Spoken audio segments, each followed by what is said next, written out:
I mean, each person brings something unique to the table. Early on in their tech career, you're getting to mold them in the way that you would want to mold them for what your organization needs. We can train technical, but you can't train manners. You can't train politeness. You hire for personality and attitude and passion, train skill.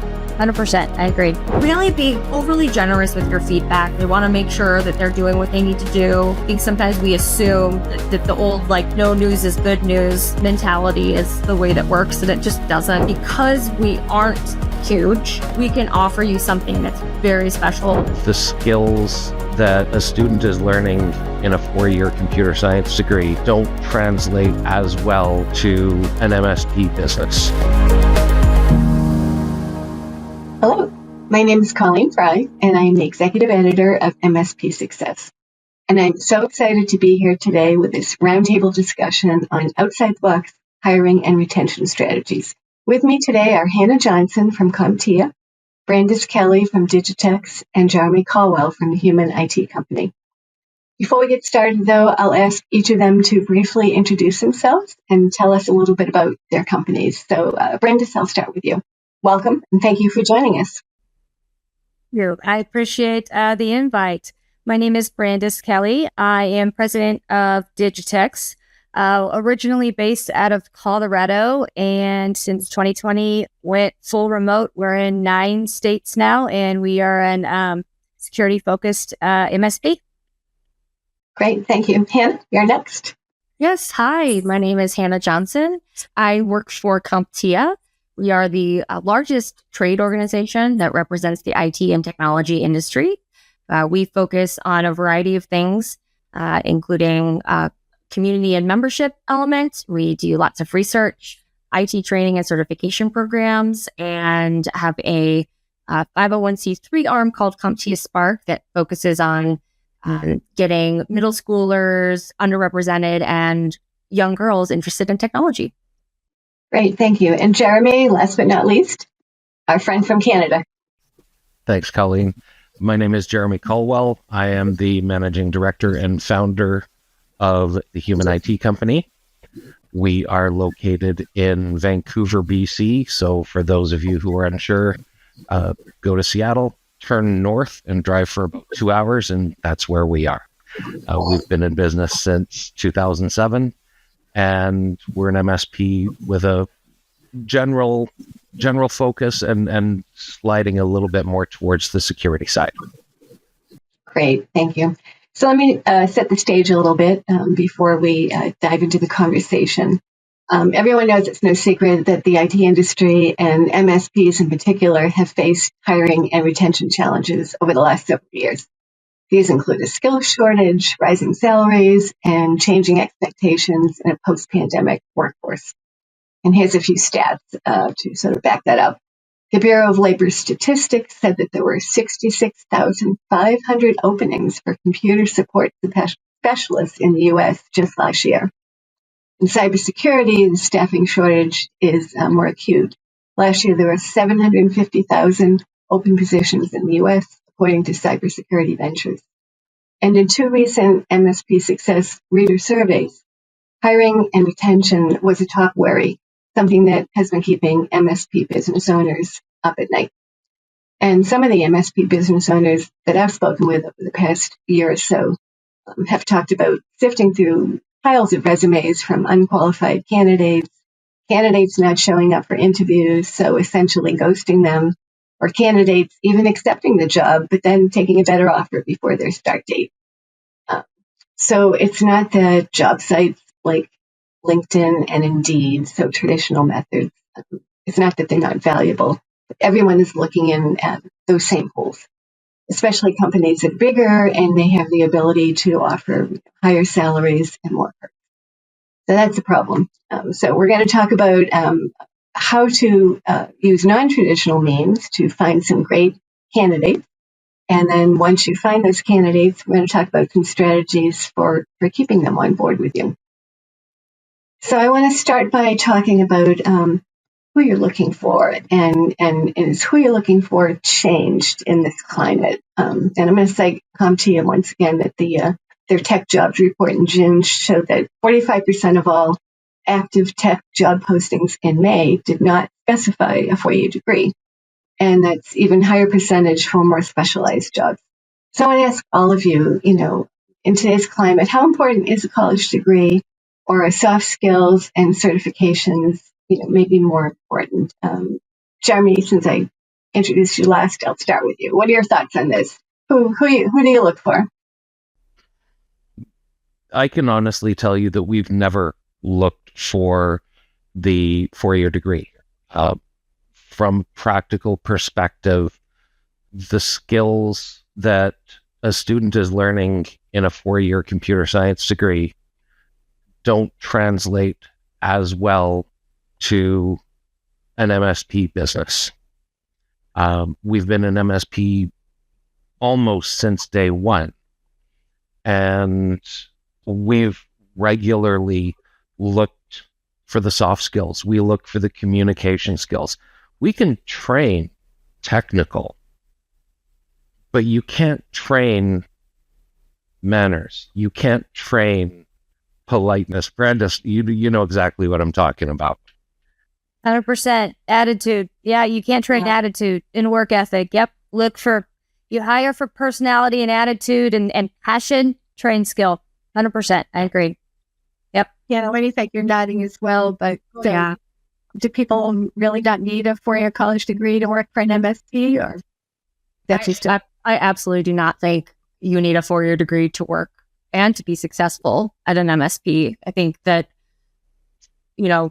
just my colleagues on this call now are proving that it's becoming more and more of a recognized practice, not just in the MSP world, but sort of across industry, to intentionally eliminate that as a requirement, because really what matters is what happens once you get on the job. It's the technical skills plus the soft skills plus the ability to take on the best practices of that particular organization or culture, right? It's the mix of all of those. And so through dropping that requirement, people are getting access to a much broader pool of candidates than those who maintain rigid requirements. The soft skills are important. The technical skills come in really handy in a lot of areas, and having specifically the CompTIA certifications, those are the ones that we look for, right? We're looking for the minimum of, show me that you've got an A+, show me that you've got a Network Plus, right? Show me that you understand the basics, the fundamentals of computers and networking, or Security Plus, or CISA Plus, whichever. Show me that you understand the fundamentals. Now let's go out for lunch and let's see whether or not you're able to carry on a conversation like a human being, or if you're just some propeller head who spends all their day like on a keyboard, because that's not customer service for us, right? Mm-hmm. So Brad, yeah, I was going to add to that. So it's interesting that CompTIA is also on here because, like pretty much any MSP is going to tell you those are important. Network Plus, Security Plus, all those, your A+. We don't require that. It definitely depends on what we're hiring for. If we had someone in a higher level tech position, that's different, right? But really, when we're interviewing your entry level positions, we're looking for passion. And if somebody likes to tinker around with a server, even a Linux server in their basement, like that's passion, right? right. We're looking for passion and attitude and drive, and but you definitely don't have to have a 4-year degree. I wish I had the stat for you, Colleen, because there is a statistic I heard recently, and it had to do with, like, unless you're going into a very specialized field, like post-grad type field, like there's so many jobs now that don't even require a degree. The only thing, or there's people that don't use the degree they do have. Right. They just wanted to know that you got up every day and went to school and at least got a C in college. And you know what I mean? So it's certainly not a requirement. especially in this field. And I don't know, I think Hannah was saying this earlier, I don't even think that what you learn in those degrees, it doesn't, and maybe it was Jeremy, it's not conducive necessarily to the MSP space because it's all over the place. There's so many variables and different types of clients, different types of printers, different types of everything. There's no way you could teach all that in 4 years. It's not going to happen. So if you're not going to be looking in the colleges, the applicant pool has to be filled by other means and other training programs. And I know CompTIA has really been very active in developing programs for underrepresented communities and people that may be changing careers and things like that. So Hannah, can you kind of walk us through some of the programs that CompTIA has out there that our audience can maybe look them up and maybe get tapped into to find some great workers? Yeah, so I'll speak to a couple. One is was through a partnership with one of our vendor community members, which is ConnectWise. They're a big supporter of CompTIA and our mission and our certification programs. They realized, because they have such a large technology service provider group as well, that they were looking constantly for new hires and for talent to feed into their organizations. And so we partnered together through a monetary donation from ConnectWise, which was amazing. We fund several cohort groups of students to train them in A+ and Security+, and to basically make them job ready, right? Including those wraparound soft skills, some coaching for how to prepare for interviews, etc. To really do as much as we could with our knowledge and our resources and our expertise to set them up for success, to then make them hireable by that TSP community, but also by the CompTIA community. So that's one. And then the other is a long-standing partner of ours, a delivery partner called Perscolas. So they are fantastic. They're across the United States in several different cities, and they provide boot camp style training at no cost to underrepresented, underprivileged individuals. Many of them are like career changers, right? So we have somebody at CompTIA. He currently is like a senior level help desk who's studying for Network Plus and Security Plus, but he had worked in retail management for many years and was over it, but knew that he had transferable skills. Going back to our conversation, a lot of those customer service skills, a lot of those high pressure skills, problem solving skills that you have to do in retail, especially in a management role, are highly transferable to a role in tech. So he found Perscolas and went through the program and was hired by CompTIA. And they use the CompTIA certification and training courses interwoven into their boot camps. So really, really, really successful. They also, I love it, they dedicate one entire day a week while you're in the boot camp to the soft skills and durable skills, because they know how important that is to the success of an individual once they get the job or even landing the job. So those are two, and we'll make sure, Colleen, as we discussed, that there's appropriate follow-up for people to get connected to those opportunities should they be interested. Right. And there are Perscola chapters all over the country, right, that in your local area that MSPs could look into. Right. Yeah. And I know that CompTIA works with lots of organizations. I saw something recently, you're working with IBM on some training too. And I know that other vendors offer boot camp like training programs. I know Kaseya does and a few others. So, you guys are nodding. So tap into your vendor community too and see what they have available in terms of training and matching you with candidates, I guess I would suggest. Yeah. And so, Brandis and Jeremy, I asked you guys on this webinar because I know you both have had success hiring, and using different strategies, non-traditional strategies. So I want you both to kind of walk us through what you've been doing and how it works and everything. And I will start with you, Brandis. Talk about a couple of programs that you've worked with and what the results have been in terms of staffing up.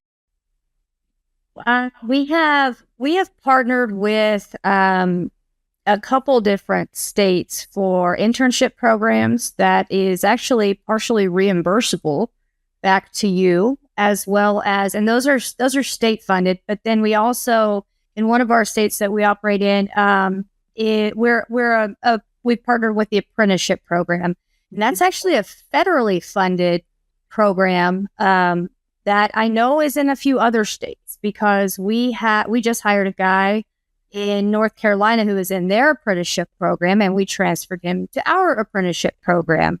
And it's really not as difficult as you might think. It is not reimbursable, but it's phenomenal. It's an entire curriculum.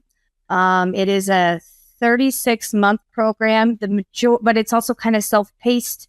There's all kinds of competencies you go through along the way, CompTIA certs.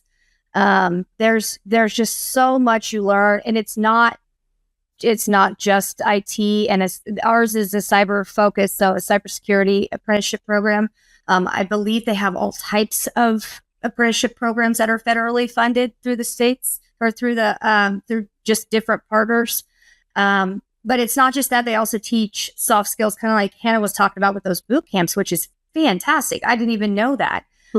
They also teach, communication, and they talk about time management, and they talk about written communication, like to a client, like how to compose a proper email and not sound like a complete jerk, right? It's because your tonality matters when you're communicating with clients. But it's served us extremely well.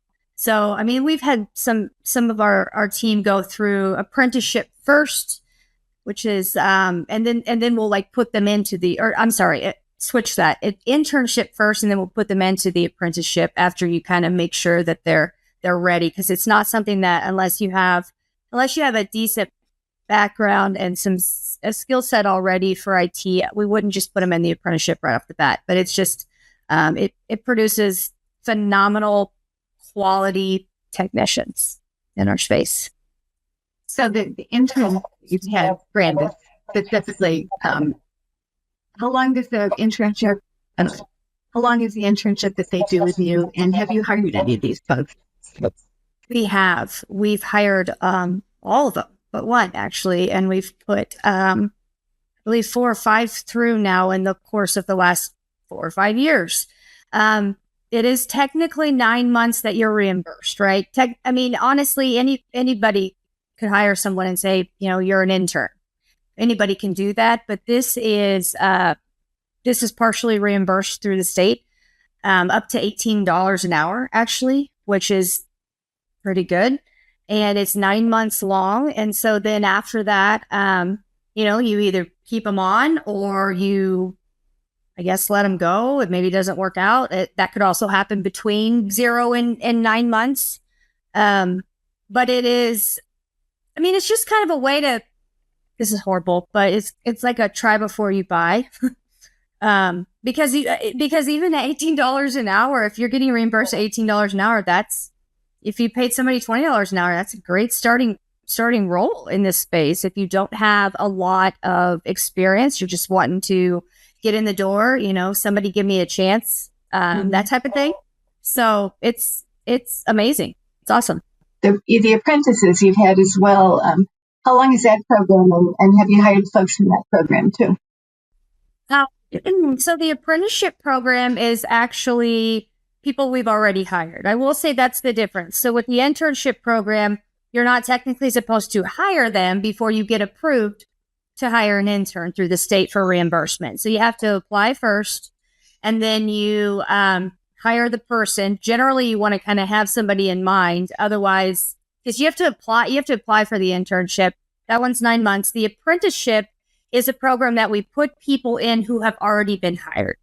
So it's essentially an expedited learning path with this just pre-built curriculum that we have partnered with Cyber Wyoming, because there is the admin side, right? There's a lot of training, but at the end of the day, there's a lot of training regardless of whether they're in a program.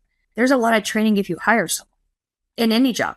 So if, 6 of one and half a dozen of the other, we might as well come out with this just quality, highly skilled technician at the end of the day.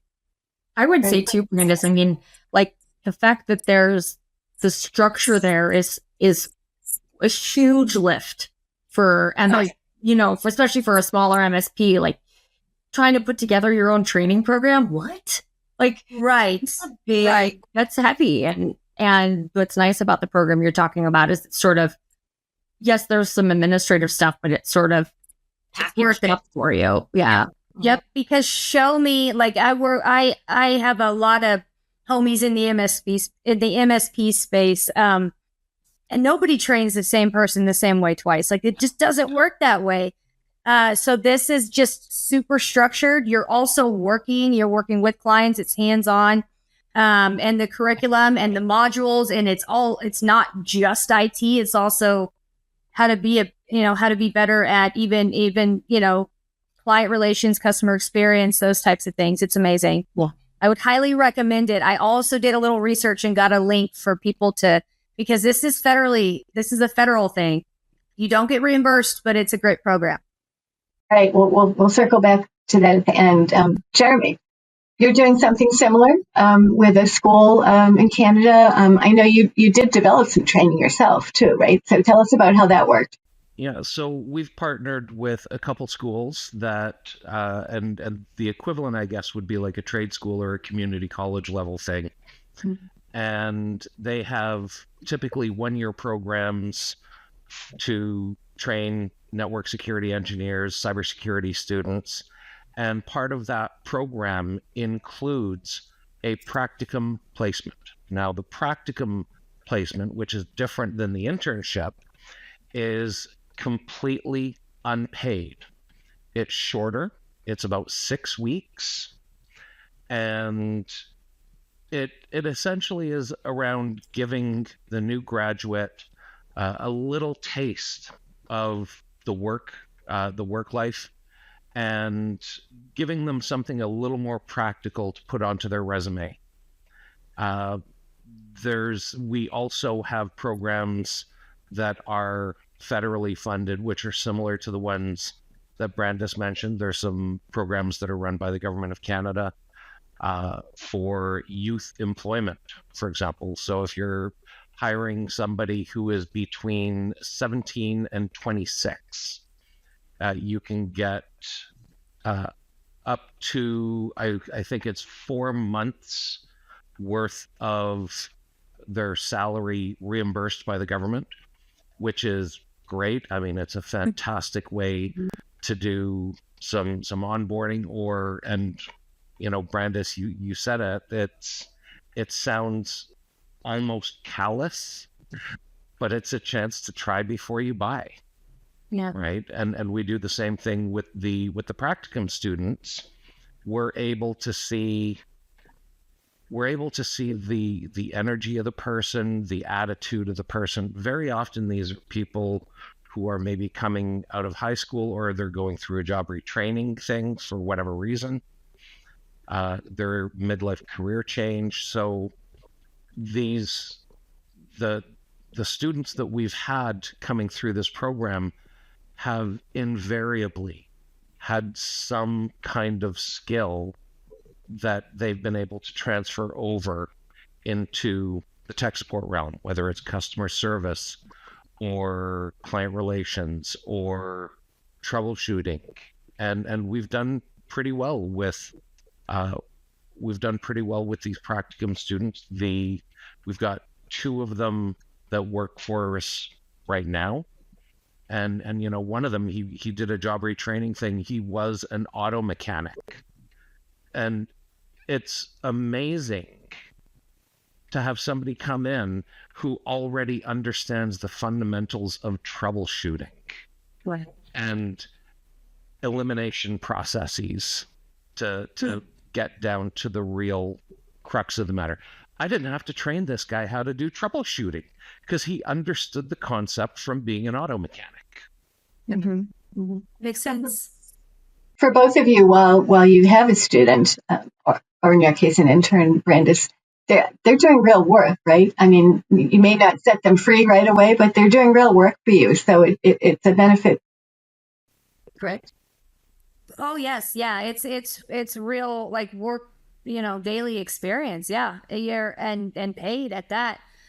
So yeah, no, I mean, it also benefits us, of course, and it's an extra set of hands, and no, they're not set free right in the beginning. No, right. But it's, a shadowing process and an extra set of hands. And depending on the level they come in at, it could go quicker than that. I do have a quick question though, Jeremy. I'm just very curious. How does not getting paid for 6 weeks, if I'm 25 years old, even for 6 weeks, how is that, how are they doing? How are people receiving that? Or, you know what I mean? Yeah. So the practicum period with the one school that we usually go through is 210 hours. So that usually breaks down to about 35 hours a week for 6 weeks. And we play with the schedule a little bit, play a little bit fast and loose. Maybe they've got a part-time job. We have a little bit of flexibility towards the middle and end of the practicum period, where once they're trained up a bit, we've got a little bit of flexibility. So if, they've got a part-time job, 5 till close in some restaurant or something, yeah, okay, we'll start you early. We'll start you at 7:30 in the morning. You go till 4, and then you can go to your other gig. Gotcha. In some cases, it's in our case, or in our situation, some of the students that we've had coming through are on workers' compensation paid retraining. Mm-hmm. So in that particular case, they're getting paid by the Workers' Compensation Board or OSHA or whichever local organization that you have that does things like that. There's a number of different situations. Okay. Yeah, with that type of candidate, I imagine there's much more flexibility involved. So I want to kind of segue to what are some sort of benefits that the employer gets from these types of non-traditional students and coming out of these types of training programs, intrinsic or tangible. Hannah, I'll start with you. Why should folks work with some of the programs that CompTIA has worked with? Yeah, I think in general, going the route of the programs that we're talking about, just it sets the stage for a potentially very special relationship between you and the employee. In all of the situations, the employee, the organization is showing that they want to invest in their development or that they're the ones ready to give them a shot, right? So both Brandis and Jeremy are talking about different ways that they're providing opportunities for individuals that might otherwise not be given an opportunity. So I think that when you start off any relationship like that it can be the beginning of something great. And I also think that what you get when they're more junior, and again, I'm not meaning junior in terms of age necessarily, but sometimes it could also be a career change, right? So early on in their tech career, you're getting to mold them in the way that you would want to mold them for what your organization needs. And I think that is intangible, right, at some level, because that's going to be paid dividends to MSP owners, and likely the rest of the staff, and then to the individuals themselves. They start to feel like they're really a part of the organization. And then, my other tip and thing that I usually coach people on, given my background in HR, is to continuously, especially with these folks that are maybe newer to tech, be like overly generous with your feedback and having ongoing conversations with them about how they're doing. And they want to know, they want to make sure that they're doing what they need to do. I think sometimes we assume that the old, no news is good news mentality is kind of the way that works, and it just doesn't anymore. People really want to hear how they're doing. But I think through that process as well, You begin to also identify opportunities the further along they are within your organization as to like, what more are they interested in? If they've got troubleshooting down, are they more interested in networking? Are they more interested in security? What pathways kind of start to come to light for them that you can then start thinking about, okay, if this is something you're interested in, you know, it would be beneficial to our organization. So let's figure out what that pathway looks like. Maybe it's 6 months from now, maybe it's a year from now, maybe it's a couple of years from now, whatever it is, but at least kind of thinking through what that might be like and how that also helps your business goals at the concurrent timelines are just awesome ways to use all of these programs to your advantage. Jeremy, when you and I were talking, you mentioned kind of diversity of thinking that came with some of these candidates, and you mentioned your automotive mechanic. Talk to me a little bit about some of those other benefits. Really, there's so many benefits, and Hannah touched on a lot of those points. But realistically, for us, we're getting people with a new sense of enthusiasm, with a different personal interest. We had one person come through who was just an absolute rock star in customer service because of that prior experience. So it really depends. I mean, each person brings something unique to the table. We have yet to bring in any practicum student where they haven't had something special, something specific about them, which we're able to look at from the company side and go, you know, that's really cool. That's really a neat quality. That's something that we can try to integrate more of into the rest of what we're doing. And that diversity of prior experience allows us to not be limited within the silo of me, because I can see everything else that's coming through. I see all these other skills, and I'm, instead of molding people to my vision of what they should be, and make no mistake, and again, you sort of mentioned, Hannah, having to retrain people or break bad habits. There's a certain big box tech retailer whose first name starts with a B and the last word ends with a Y, and trying to retrain some of those people in IT is challenging. But we get these practicum students through, and they've all got something, and they've all got a passion, an interest, some innate quality, some underlying love. And we can take some of that passion that they have and go, okay, how do we mold that in and make all of the rest of us better? How about you, Brandon? What are your thoughts? I have not experienced hiring really anybody yet that hasn't come from some sort of, well, for a technician, let me clarify that, you know, other departments of the business, that's different. But I had the auto mechanic thing. That's fantastic. And it's so true. And you just don't sit back and think, okay, what would translate as far as a troubleshooting skill? That's brilliant. So I don't have, but I agree with Jeremy, like on the passion side, on the new, like just rejuvenated feel and lifting everybody up, rising tide. But I also 100% agree with what Hannah was saying. It is hard to untrain things that you wish you didn't have to untrain. So sometimes with those, and a junior, not meaning younger, more green people in our space. Yeah, you do get the opportunity to have consistency.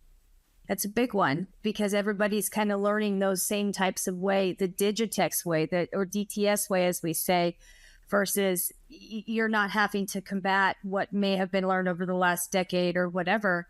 And also they just, I don't know, it is, I love that going through these programs, you get an amazing result, and it's proven.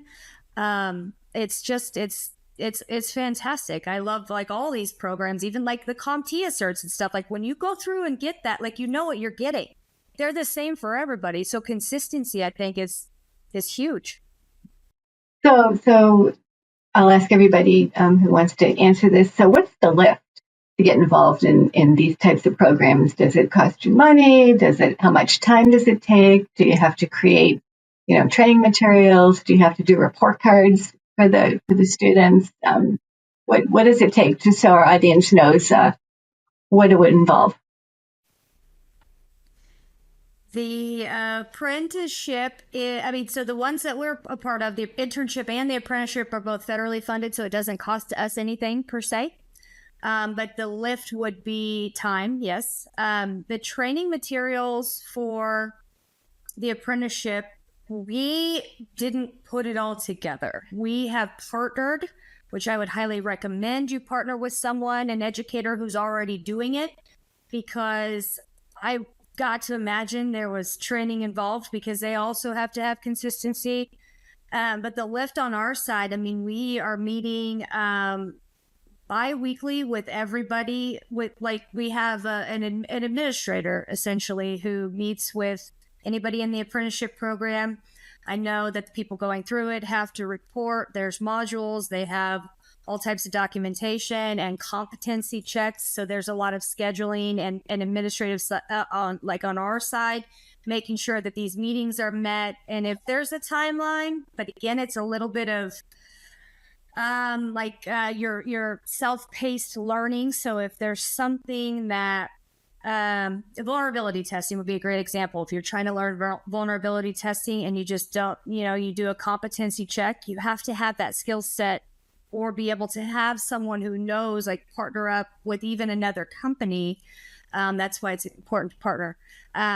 Because you have to be able to test, okay, yes, they know this. They can not only go run a vulnerability scan, identify, be able to remediate, have the conversation with the client, that type of thing. But if they don't get that, then you push it. Okay, let's take a couple more weeks. Let's revisit and keep going. But there is a lift. But like I said earlier, we all have to train regardless. We have to train anyway, even if it's not going through a program. So the fact that these programs are consistent, structured, and very comprehensive is just an added bonus because we're going to be training anyway. Thank you. Then that's absolutely a really key point that Brandis makes, is that no matter what, whether it's through an apprenticeship program, a practicum program, or a direct hire off of Indeed, they're still training. We still have to teach them our way. Brandis calls it the DTS way. For us, it's the human way.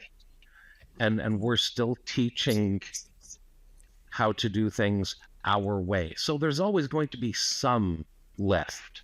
It's simply a matter of trying to find ways to minimize it or otherwise reduce it so that it has less of an impact on me personally, so that it has less of an impact on the customers. Thank you. But at the end of the day, it's worth it. Does it cost you any money to be involved? Do you have to do report cards for these folks? For us, it doesn't cost anything to take part in the practicum program. We do a report card for the students at the end of their term. But apart from that, the only cost for us would be the training time. And Hannah, being an HR person, better than any of us that replacing a person is one of the most expensive things that any business is ever going to do, because it's that training time. So we've done a few things to try to simplify that and standardize that internally for our own processes.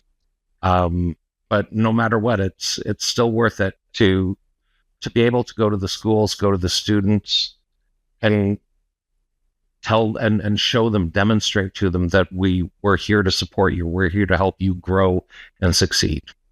Mm-hmm. And Hannah, I know you and I talked about some hiring higher level skilled folks. So a lot of these programs are for entry level technicians and such. And you had some thoughts on how to sort of train your own higher level folks. You want to share some of those thoughts? Yeah, and at CompTIA, I am personally very passionate about the about upskilling or up-leveling. We have tools available, or there's lots of other conversations that we can have with you about how to really get down to what skills you're looking for, map them to potentially what skills you currently have on staff, and figure out, through our training and certifications, there are ways for us to help you fill those gaps internally with someone that you already have, and then backfill at a more junior level or less experienced level, which is much easier to find.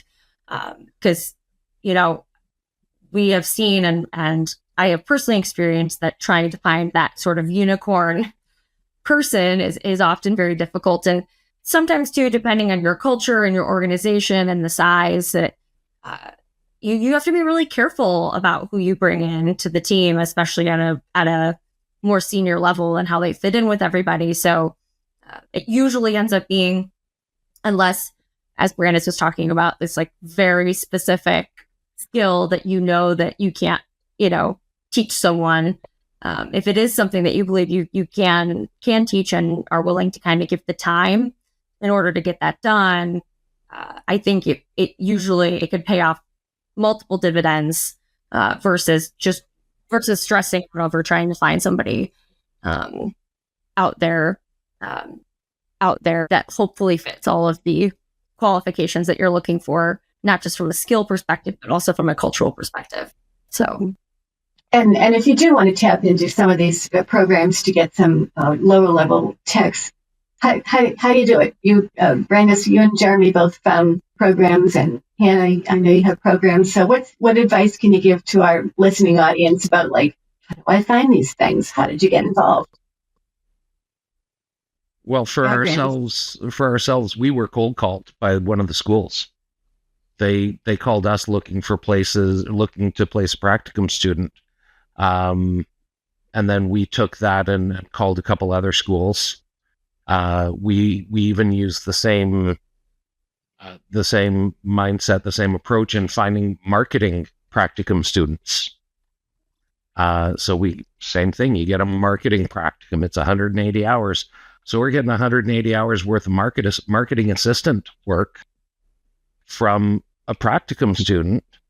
And it's just I would suggest just, find the school.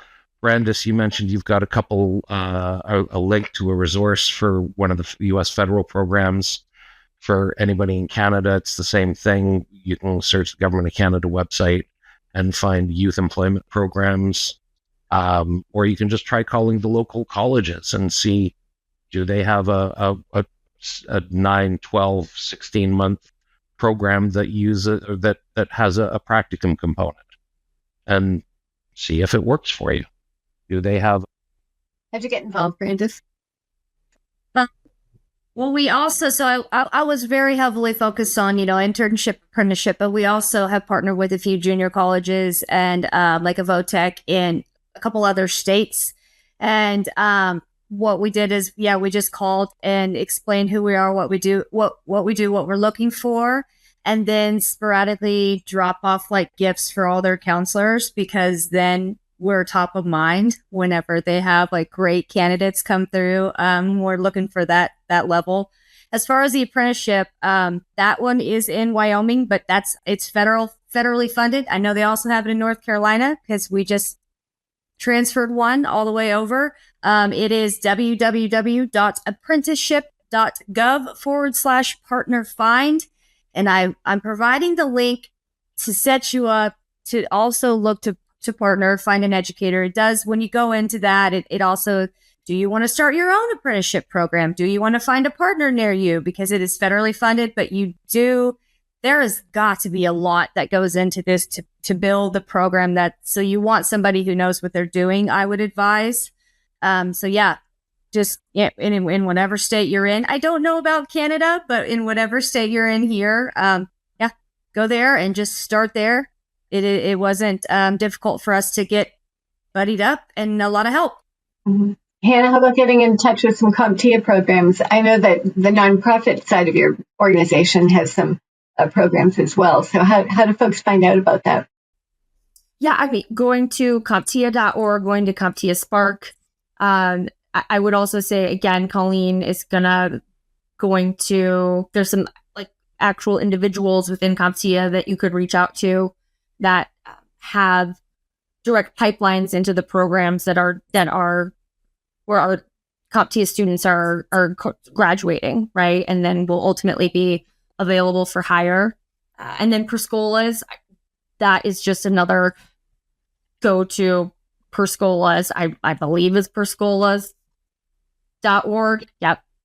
And look to see if there's a local chapter by you.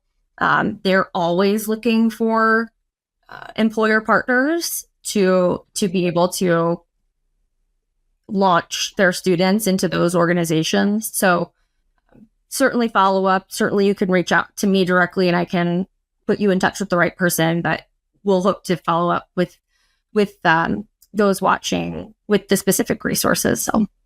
All right, I'll put up some of those links at the end as well, too. And before we move on to retention strategies, I just wanted to ask, I know, Brandish, you've used some even more outside the box techniques for like finding folks. So you and I talked a little bit about that. Tell folks what you've done. It's sort of untraditional. Well, recruited in an untraditional way. So when we onboard a new client and they are, we take them from another MSP, we'll ask some of their principals, their department heads, like, who was your absolute favorite technician to work with at the place I'm not kidding. Get yourself some great talent because they know the environment. They're amazing. And then you can just shoot them a quick message in LinkedIn or whatever and say, would you like to meet for coffee? Talk about your future. It's very casual. Sometimes, you might get told no. Sometimes you get a new technician that's amazing and it's going to be great for that client. Sometimes it's actually the owner's son. That happened to me. And I'm like, oh, that's not going to work out. I'm probably not going to be able to steal him. And then another thing we do for outside, not for technicians, is I learned this from a friend of mine, Misty Vega. She said, when you're looking for marketing, of course, I love the practicum idea, but if you're looking for marketing, go to Facebook mom groups and go to yoga studios. And that's where you want to post your ads. Like, forget Indeed. I love Indeed. Don't get me wrong. LinkedIn, they're great. But she's like, that's where you're going to find what you're looking for. Because she asked me, what do you want? I'm like, I want part-time. I want, da-da-da-da-da. And I had like kind of an avatar in mind of who I was after because I know what has worked and what works now, what's worked for me for, 15 years. So, that has been wildly successful. Mom's group on Facebook. Post about it. What? Jeremy, how about you? Do you go to yoga studios and to find folks or any other suggestions? What? I'm definitely gonna. Sorry, was that for me or for Hannah? I thought it was for No, I asked if you, Jeremy, were going to like yoga studios too, or using some other technique. No, but I think I might. I think I'm suddenly going to get very bendy.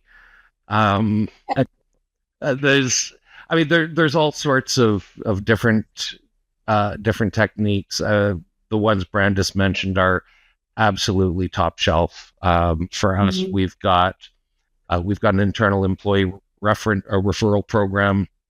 I know another gentleman who does something similar. Charles Brandish from Nashville does. Henson. Yeah, he does this thing where he'll post on the local community group. Do you have a kid who loves technology and is maybe they love technology, they love computers, but they maybe don't have the experience, they don't have the education, and he'll take some of these people and he posts in the community group, and it's the same thing. It's the mom going to the kid going, see, look at this, go apply for this. And he's found some great people that way. Kids that are coming in with incredible amounts of passion, an incredible drive to learn. They just don't have the experience.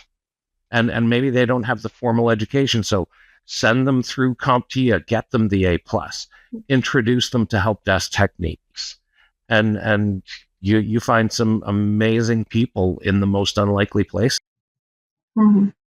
So speaking of recruiting, and so those are great strategies. And Hannah, I know you had some thoughts on sometimes recruiting when you're up against a bigger company. You may have to kind of lean into the unique qualities of your business. Can you talk about that a little bit? One of the things that makes opportunities in the MSP space and or just sort of smaller organizations really attractive to talent is that you aren't just a number. You will get hands-on experience. You'll get more experience, likely, and broader experience than going into a larger organization. I think that the part where what the big organization brings and what MSPs can also bring is again just a little work on career pathwaying, and like that we have those resources available on the CompTIA website. But some of it is just as simple as saying, I'm bringing you in. I'm going to invest in, or you already have A+. I'm going to invest in Network Plus for you, and here are the other possible pathways that it could go if you stay longer at our organization. Just sort of showing those to them is what they're getting attracted to with the larger organizations. But what you all have to offer is unbelievably special to somebody that's early on in their tech career, because not only are they going to get to learn from you all, but the unique role that an MSP plays in the technology space will give them access to a variety of different businesses and customer types. And it provides an amazing training ground, in my experience and my belief, to a career in technology and like what the possibilities of that could be for somebody. And so I just encourage MSPs to lean into that and to not try to be like the big guys and not try to compete with the big guys. Because honestly, the people who really want that organization are probably also not going to be successful at yours. Like I understand the reality though is that there is some competition sometimes, but really owning that because we aren't huge, because of what the nature of our business is, we can offer you something that's very special and very unique and a really great place to get hands-on experience and to launch or maintain your career in tech. Thank you. I would love to know what Brandis and Jeremy think about that, but that's my general take on it. I say some of those things already. Do you want to feel just like a number? Do you want to be stuck in level 1 forever because the level 2 guys have been here for 10 years and you can't get promoted? Is that I say some of those things. So no, I love it. I agreed with all of it. Mm-hmm. Showing a career trajectory and a path. And enough. We also sit down like monthly and we're checking in with people. Hey, what are you interested in? What do you love? What do you hate? Because you can carve out spaces for them to go different directions, even within the company. And we're not massive, right? We're not a super MSP, but I loved it. And I 100% agree. There's that dreaded interview question. Where do you want to be in 5 years when you're doing an interview? And so specifically to Hannah's topic, to what Hannah was saying, we take that question and we ask it during an interview. And then we go, how are you going to get there? What's your plan? What's your path? And so as people come through our doors, when they're sticking around, then we're talking to them about their own long-term goal planning and helping them build a career path. I have no illusions. I have no misconceptions that I'm going to have somebody join my company at 22 years old and stay with me until the day I die. Right? I don't believe that for a minute. I know that some of these people are going to move on. Like Brandis, we're not a huge company. But what we can do is we can give these folks an understanding of long-term goal planning and then help them execute that. Whether that's, okay, you like the security stuff. Okay, let's send you and get you some Sophos training or send you and get you a CISA Plus certificate or whatever the case might be. I really like this scripting side of things, or I really like the cloud side of things. You know what? There's so much coursework out there. There's so many different paths that you can take. And Colleen, you referenced it earlier. We can take that and we can help the student, we can help the new employee find their path and find ways to have that path help the company. So I want to wrap up here with asking you all one final question about retention. So if you could offer, some advice on your best retention strategies, what would be a few things that you would offer the audience for how to retain the best folks? Hannah, I'll start with you. Everybody wants to be seen as an individual and wants to be seen for who they are. And while, potentially checking in with people regularly or having those regular development conversations may feel like a lot or may seem to be daunting sometimes if you don't have experience putting them together. You will reap the rewards and then some just by putting a little bit of structure and a little bit of intention behind discussions with individuals on how they're doing, what they might want to do in their role and how they might want to grow, being open with them about what your organizational goals are and how what they want to do fits into that, and just being really, really candid and open. I think it goes a long way. And obviously when you start to scale and get bigger, those conversations might change or the people might change, but really, when you're thinking about how you're going to manage and develop your staff, just being really thoughtful and intentional about having those conversations and making that sort of like having a sacred time where you're talking about the employee and their personal development. Because I know we all set up meetings with our direct reports all the time, or we have meetings with our teams. And sometimes we talk about specific action items or other things going on, but the topic isn't about them and about their development. And so just really keep making sure that that's happening, I think if I were to give any key takeaway of my experience, that would be the number one thing. Okay. Brandon, how about you? I have forever led by Richard Branson's, and this is the idea I'm paraphrasing. Train them well enough they can go anywhere. Treat them well enough they don't want to. And this still plays into the space even of what Hannah was saying. Like, we do sit down, we listen. We have annual all team, which we're all over the place, including Hawaii. So it's tricky, but we have an annual all team, and we talk about the year and we talk about what people wanted and then what do they want to see changes wise. And we actually listen, take a bunch of notes, and then we report on that throughout the year.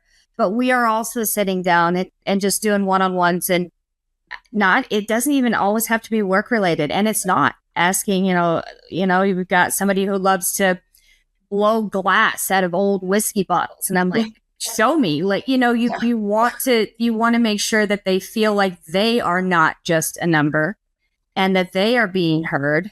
And then you can't just take, like Hannah said, you can't just have, action items. You got to do it. Put your money where your mouth is and actually take the action and say, hey, you asked for this, look what we're doing, and prove it over and over and over again, and be genuine, care, and listen.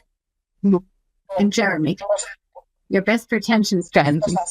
Everything that has been said before by Brandis and Hannah, we've got a similar thing with the finding problems and having them resolved. And we get our team involved in those resolutions as well. But I think the biggest thing that has engendered the greatest amount of loyalty from my team is we work from the place that we are a small team, we are a family, and we treat each other with compassion. We've got that genuine human caring. If somebody's late for work, my first question is not, where the hell are you? My first question to them is everything okay? And that goes so far. We had one gentleman that was working for us. He lost his mother unexpectedly. And so, we gave him as much time as he needed, paid, not vacation time, but human time to grieve and get over losing his mother. And then he comes back to work 3 days later. His wife lost her dad. So, you know what? You need some more time? We'll give you some more time. We'll find a way to make it work. And the loyalty that I get from the people that work with me is just unbelievable, because they know that at the end of the day, I've got their backs. And that there's no price I can put on that. That's great. Well, I thank you all so much for doing this webinar today. I did want to share some of the resources that we've been talking about. But I thank you all again, Brandis Kelly, Jeremy Caldwell, and Hannah Johnson for talking with us today. And I encourage everyone who's watching this to also go on to mspsuccess.com. Every day we have new stories about the channel and about how MSPs can use different strategies to improve their business, grow their revenue, etc. So check us out. Thank you all very much. Thank you. Thank you, Colleen. Nice to meet you, Brandis. Thank you. Thanks for having me. Take care, guys.